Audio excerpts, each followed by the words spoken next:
Good day mga partners. For today's video, panibagong tips at gabay na naman para sa ating mga asphalt applicant. At syempre, para doon sa mga nangangarap na makapasok dito sa ating bureau, lalong-lalo na dito sa BJMP. Okay, today mga partners, yung ating topic at pag-uusapan ay regarding ito sa ating inquiry ng ating mga asphalt applicant. No? Marami na nagtatanong sa atin nito. Okay? So, ang topic natin ay kung gaano katagal at kung gaano kabilis makakuha ng mga clearances na ito. Okay? So, dalawang clearance yung ating pag-uusapan kung gaano ba kabilis, anong araw, ba? Anong weeks natin nakukuha itong mga clearance na to. Okay? So, bago ang lahat, ipapasok ko muna yung ating intro. Let's go!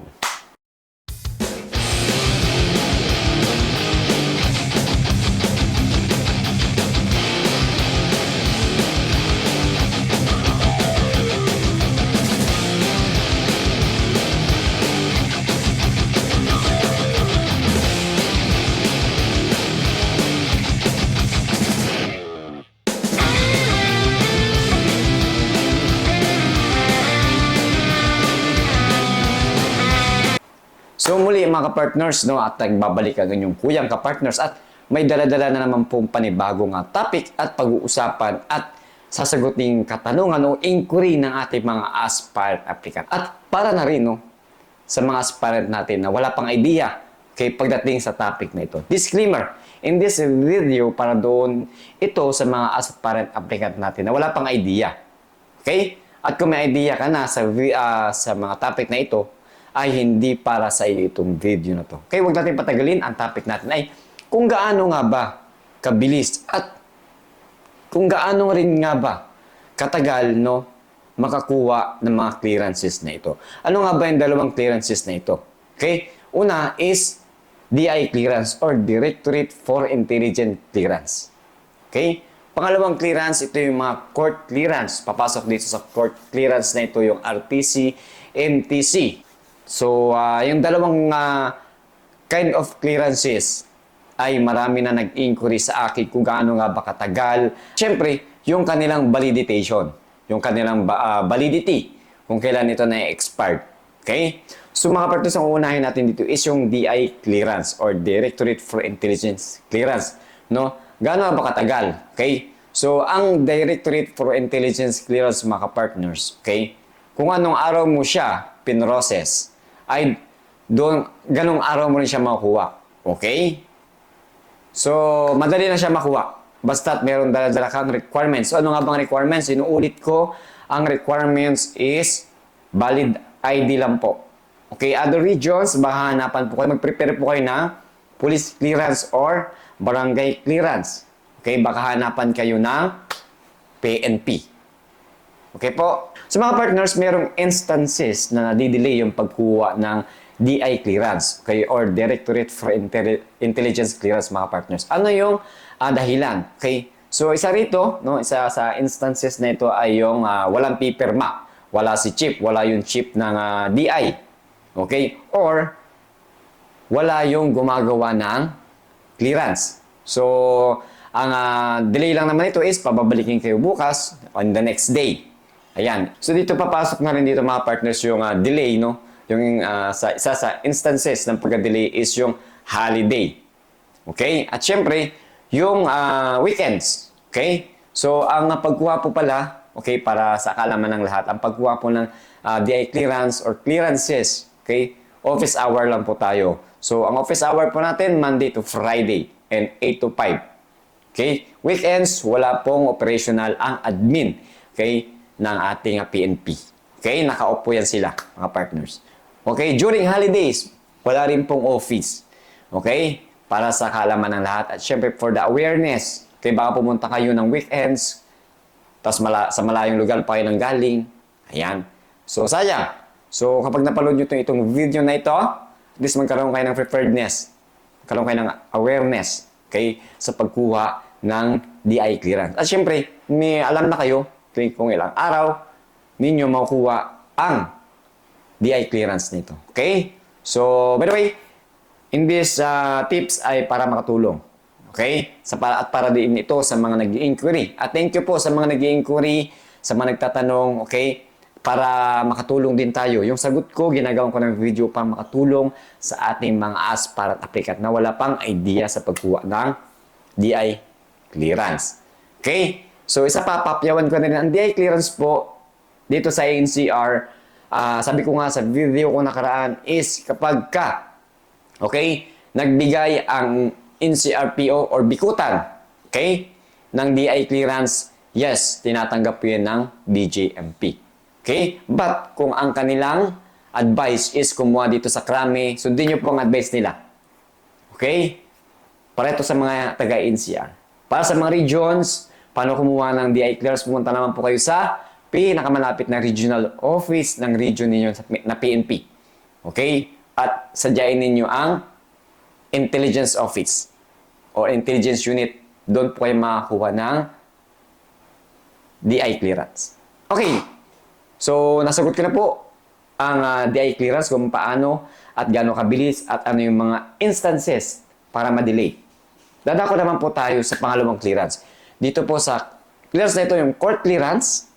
Okay, pag sabing court clearance, papasok dito yung RTC, MTC. Okay? So, dito po, ang duration ay medyo may katagalan. Okay? Maswerte na rito kapag ang duration po, no, is 3 to 5 days to 1 week. Okay? Bago ninyo makuha ang court clearance. Okay, ang tanong, case-to-case basis. Kailangan na ninyo within 2 days. Okay? So, ang court, mga kapartners, ay pwede ninyong pakiusapan. Okay? So, ang bureau naman po, tulad na na-experience namin, 3 days before ng aming compliances, binigyan kami ng 3 days before. Okay, mga partners, upang makomply ang court clearance. Okay, so, nangingi kami ng letter sa BGMP, dito sa NCR. Okay, so, pinakita namin yung mga documents namin na kailangan in this date ay makakuha na po kami ng court clearance. So, ang court clearance naman po ay mabilis kausap, nakakaintindi naman sila. But, no, hindi nyo agad-agad makuha that day, no, kung kailan nyo pinrases. Meron po yan, baka bigyan kayo ng 2 days, 3 days. Mabilis na po yun. So, kadalasan, nagkakaroon mo ng mga 5 days, pababalikin kayo next week or 1 week. Okay? So, anong dahilan kung bakit nga ba? Kung bakit nga ba ganun katagal? Kasi po, ang court is marami rin pong ginagawa. Marami din silang kasong hinahawakan. Okay? Maraming hearing. So, kaya, ini-schedule nila dahil i-verify pa po nila kung meron kayong pending case sa nasasakupan nilang lugar. Okay? Mga partners, so ganun po katagal. Okay, sa mga nag-inquiry sa akin, sa mga nagtatanong na way nakatulong itong aking tips at gabay. Okay, kung para may idea kayo, meron kayong preferredness. Okay? So, yung mga partners, and then, by the way, ano nga ba ang requirements sa pagkuha ng court clearance? Magdala lamang po kayo ng valid ID and sedula.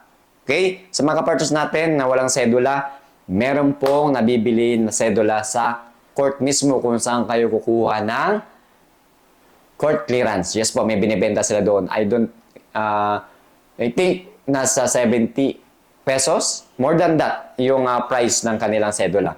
Kaya don't worry. But remember, always bring your valid ID, mga partners. Okay? Yan po ang kailangan sa pagkuha ng court clearance.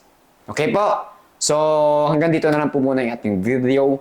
Okay, by the way, ang ating uniform today is BAW. Okay? So, Women's Month, Violence Against Women. So, sineselebrate natin yan, mga partners. At, syempre, after this video, i-share ko sa inyo yung ating entry. So, meron po kasing pa-contest yung aming bureau, it's BGMP, NCR, regarding sa BAW. Okay? So, mga partners, after this video ay lalagay ko rito yung ginawa kong short clip, okay? Kung paano natin pinapakita na okay sa mga may pamilyadong kalalakihan diyan, no?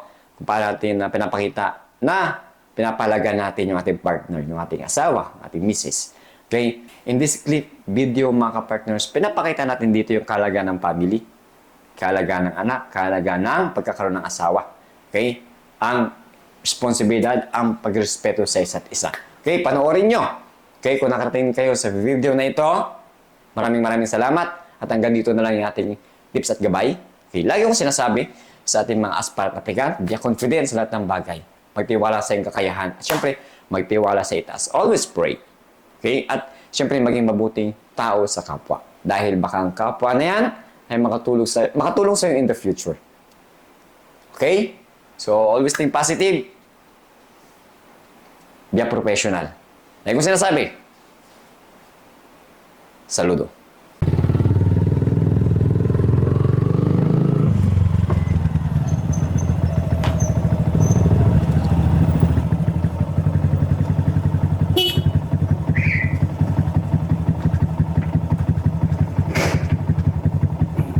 Hi.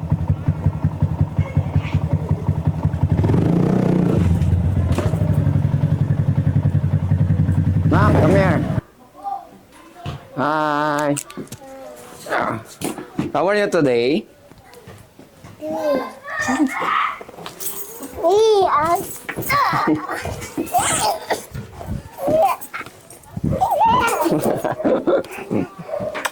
Love you. Say love you. Kaya ba? Okay.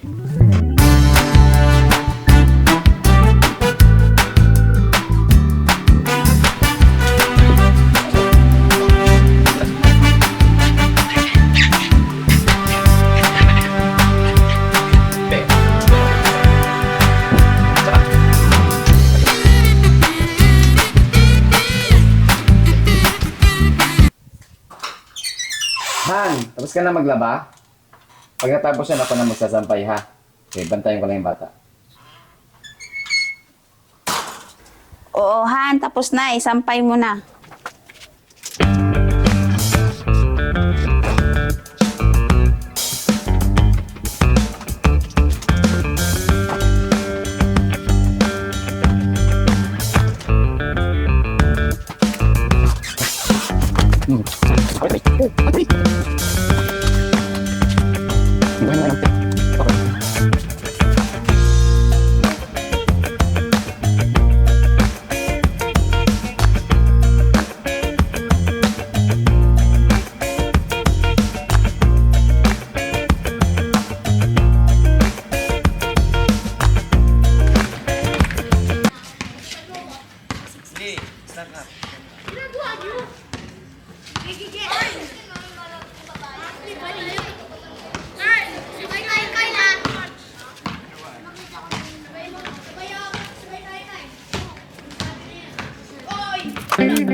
Let's eat.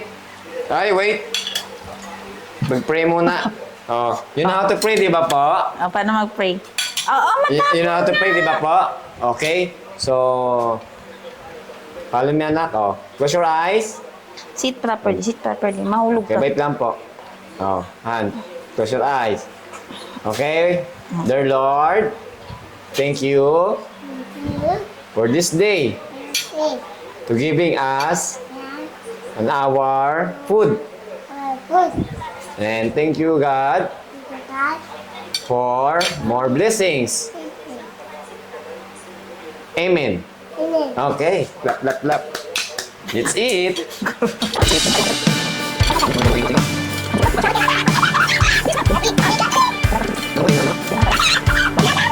Mula sa Pilio family na nag-iwan ng katagang, mahalin ng pamilya, mahalin ng asawa at anak, upang ang buhay ay masagana. Mokat. No.